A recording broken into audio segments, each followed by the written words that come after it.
नमस्कार दोस्तों, आप सभी का स्वागत है हमारे YouTube चैनल शिक्षा सबको में। जैसा कि आप सभी को पता है कि मैं आपको NIOS की माध्यमिक कक्षा अर्थात हाई स्कूल का विज्ञान विषय पढ़ा रही हूँ। जो चैप्टर आपको पढ़ाने वाली हूँ उसका नाम है रासायनिक अभिक्रिया एवं समीकरण। तो वीडियो को प्रारंभ करने से पहले मैं आप सभी से रिक्वेस्ट करना चाहूँगी कि आप हमारे चैनल को ज़्यादा से ज़्यादा सब्सक्राइब कीजिए और शेयर कीजिए और उन विद्यार्थियों तक ज़रूर पहुंचाएं जो NIOS के माध्यम से या फिर किसी अन्य हिंदी बोर्ड माध्यम से हाई स्कूल की परीक्षा में पार्टिसिपेट कर रहे हैं। और हाँ, मैं आपको एक नंबर भी डिस्प्ले करा रही हूँ स्क्रीन पर, जो हमारा व्हाट्सएप नंबर है।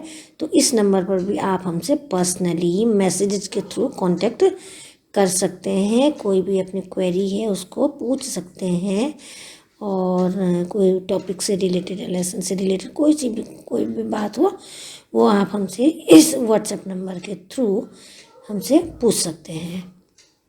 और हाँ, मैं आपको एक बात और बताना चाहूँगी कि बहुत से विद्यार्थियों ने ये पूछा है कि नोट्स कैसे बनाए जाएं। तो आप जब मेरी वीडियो प्रारंभ होती है तो आप एक कॉपी और पेन लेके ज़रूर बैठें और जो मैं आपको टॉपिक या कोई भी डेफिनेशन वगैरह करा रही हूँ, परिभाषाएँ करा रही हूँ, उनको आप हाथों हाथ अपनी कॉपी में भी नोट करते हुए चलें। और एग्ज़ाम टाइम में आपको बार बार वीडियो देखने की आवश्यकता नहीं पड़ेगी। आप अपनी कॉपी से ही वो नोट्स जब आपके प्रिपेयर हो जाएंगे तो आप उनसे रिवाइज कर पाएंगे। तो आप कॉपी और पेन लेके भी ज़रूर बैठिए।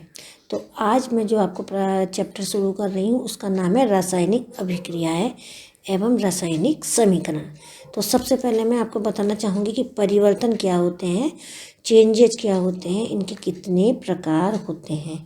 तो हम अपने दैनिक जीवन में कई प्रकार के परिवर्तन देखते हैं। इसमें से कुछ परिवर्तन तो अस्थायी प्रकृति के या टेम्परेरी होते हैं और कुछ स्थायी या परमानेंट प्रकृति के होते हैं।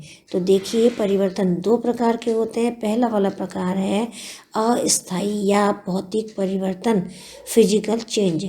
ऐसा परिवर्तन जिसमें पदार्थ कुछ समय के पश्चात अपने मूल रूप में पुनः प्राप्त हो सकता है, अस्थायी या भौतिक परिवर्तन कहलाता है। उदाहरण देखिए, जब हम लोहे की छड़ को गर्म करते हैं तो वो गर्म लाल हो जाती है और ठंडी करने पर पुनः अपने मूल रूप में आ जाती है। तो यह परिवर्तन भौतिक परिवर्तन है।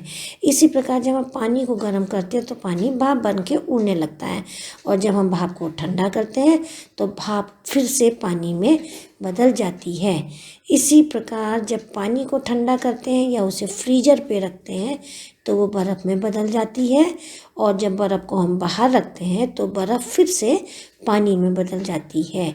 इसका मतलब है कि पदार्थ जो पानी है वो मूल रूप में प्राप्त हो गया। बर्फ़ भी थी, उससे भी वो पानी प्राप्त हुआ और जब भाप को ठंडा किया तो उससे भी पानी प्राप्त हो गया। तो इस तरीके का परिवर्तन हो गया अस्थायी या भौतिक परिवर्तन। अब दूसरा परिवर्तन है स्थायी परिवर्तन या रासायनिक परिवर्तन, जिसे हम केमिकल चेंज कहते हैं इंग्लिश में। तो वे परिवर्तन जिसमें पदार्थ अपनी मूल अवस्था को प्राप्त नहीं कर पाता है उसे स्थायी या रासायनिक परिवर्तन कहते हैं। इस प्रकार के परिवर्तनों की अपनी विभिन्न विशेषताएं होती हैं। देखिए, अब उदाहरण देखिए केमिकल चेंज का, रासायनिक परिवर्तन का, कि जब हम आटे से, जो आटा गूंथा हुआ आटा है उससे रोटी बनाते हैं तो उस रोटी से हम वापस आटा प्राप्त नहीं कर सकते। इसी प्रकार दूध से जब दही बनता है तो हम दही से दूध को वापस प्राप्त नहीं कर सकते। तो यह परिवर्तन एक स्थायी परिवर्तन है या फिर ये एक रासायनिक परिवर्तन है। अब नेक्स्ट टॉपिक है कि रासायनिक समीकरण किसे कहते हैं, केमिकल इक्वेशन क्या होती है। तो देखिए, विभिन्न रासायनिक परिवर्तनों को हम रासायनिक समीकरणों के रूप में व्यक्त करते हैं। तो रासायनिक समीकरण एक रासायनिक अभिक्रिया या रासायनिक परिवर्तन का ही संक्षिप्त वर्णन होता है। रासायनिक समीकरण के द्वारा हमें रासायनिक परिवर्तन की जानकारी संक्षेप में प्राप्त होती है। इसके अलावा रासायनिक समीकरण को संतुलित करने से हमें रासायनिक परिवर्तनों की गुणात्मक व मात्रात्मक जानकारी प्राप्त होती है। अर्थात जब हम रासायनिक समीकरण को संतुलित कर लेते हैं तो हमें ये पता चलता है कि उनकी मात्रा की जानकारी मिलती है कि कितने अणु उन्हें पार्टिसिपेट किया है और कौन से अणु मिले। तो ये सब चीज़ों की जानकारी, गुणात्मक और मात्रात्मक जानकारी भी हमें रासायनिक समीकरण से ही मिलती है, रासायनिक समीकरण को संतुलित करने से ही प्राप्त होती है। अब है यहाँ पे हमने कुछ प्रयोग करके दिखा रखे हैं जिससे आपको स्पष्ट हो जाएगा कि रासायनिक परिवर्तन क्या होते हैं। तो पहला प्रयोग है, हमने एक 1.2 सेंटीमीटर लंबा मैग्नीशियम का रिबन ले रखा है। इसे चिमटे से मजबूती से पकड़कर हम इसे स्प्लिट लैंप या बर्नर के ऊपर तब तक रखते हैं जब तक कि वो जलता नहीं है। हम देखेंगे कि मैग्नीशियम रिबन चमकीले प्रकाश के साथ जलता है और साथ में अत्यधिक ऊष्मा या हीट निकलती है और ये बहुत ही जल्दी सफ़ेद रंग के पदार्थ में बदल जाता है। इस अभिक्रिया को हम शब्दों में इस प्रकार से लिखेंगे। देखिए, Mg+O2 = MgO, यानी magnesium plus oxygen = magnesium oxide. तो यहाँ पे एक हमने चित्र भी दिखा रखा है, इसमें ये प्रयोग करके दिखाया है। अब नेक्स्ट दूसरा जो प्रयोग है, प्रैक्टिकल है, वो देखिए, एक परख नली में कुछ जिंक के जस्ते के बारीक टुकड़े लेंगे तथा उसमें सल्फ्यूरिक एसिड या हाइड्रोक्लोरिक एसिड HCl डालेंगे। हम देखते हैं कि परख नली में एक गैस बाहर को निकल रही है। यह भी एक रासायनिक परिवर्तन को ही, अभिक्रिया ही दिखा रहे हैं, परिवर्तन दिखा रही है ये वाला प्रयोग भी। तो इस अभिक्रिया को भी हम शब्दों में देखिए किस प्रकार से लिखेंगे। Zn + dilute H2SO4 = ZnSO4 + H2। तो जिंक और तनु सल्फ्यूरिक एसिड में ने जब क्रिया की तो जिंक सल्फेट और हाइड्रोजन मिला। तो यह भी एक केमिकल चेंज को दर्शाने वाला प्रैक्टिकल है, प्रयोग है। अब एक टॉपिक है अभिकारक और उत्पाद का, कि रिएक्टेंट और प्रोडक्ट किसे कहते हैं। तो रासायनिक अभिक्रिया में भाग लेने वाले पदार्थ अभिकारक या रिएक्टेंट कहलाते हैं। दूसरे शब्दों में हम कह सकते हैं कि जिन पदार्थों में रासायनिक परिवर्तन होता है वे सभी अभिकारक होते हैं। इसी प्रकार अभिक्रिया के फलस्वरूप जो नए पदार्थ बनते हैं उन्हें उत्पाद या प्रोडक्ट कहा जाता है।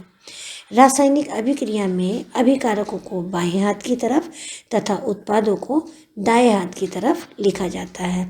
देखिए, उदाहरण दे रखा है, Zn + H2SO4 = ZnSO4 + H2। तो Zn + H2SO4 यहाँ पर अभिकारक है जिनमें रासायनिक परिवर्तन हुआ है और उसके फलस्वरूप हमें प्राप्त हुआ है ZnSO4, जिंक सल्फेट और हाइड्रोजन। तो जिंक सल्फेट और हाइड्रोजन यहाँ पर उत्पाद है। तो यहाँ पे आपको समझ में आ गया होगा कि अभिकारक एवं उत्पाद किसे कहते हैं। नेक्स्ट टॉपिक है कंकाल समीकरण यानी स्केलेटल इक्वेशन। तो आपने द्रव्यमान संरक्षण का नियम पढ़ा है। उस नियम के अनुसार अभिकारकों में उपस्थित परमाणुओं की संख्या उत्पाद के परमाणुओं की संख्या के बराबर होनी चाहिए। परंतु कुछ समीकरण ऐसे होते हैं, कुछ रासायनिक समीकरण ऐसे होते हैं जिनमें परमाणुओं की संख्या तीर के चिन्ह के दोनों ओर यानी दाहिनी तरफ और बाईं तरफ बराबर नहीं होती है। ऐसे ही असंतुलित समीकरण को कंकाल समीकरण कहा जाता है। इसका मैंने एक उदाहरण दे रखा है, Mg+O2 = MgO। तो यहाँ पे आपको तीर के बाईं तरफ देखिए Mg का एक परमाणु है, ऑक्सीजन के 2 हैं, जबकि तीर के दूसरी तरफ दाहिनी तरफ Mg का 1 है और ऑक्सीजन का भी 1 परमाणु है। तो यहाँ पर ये समीकरण असंतुलित है, यानी ये कंकाल समीकरण है। तो आज के लिए इतना ही। आगे की चैप्टर को और आगे के टॉपिक्स को पढ़ने के लिए आप मेरी अगली वीडियो का इंतज़ार कीजिए। तब तक के लिए धन्यवाद।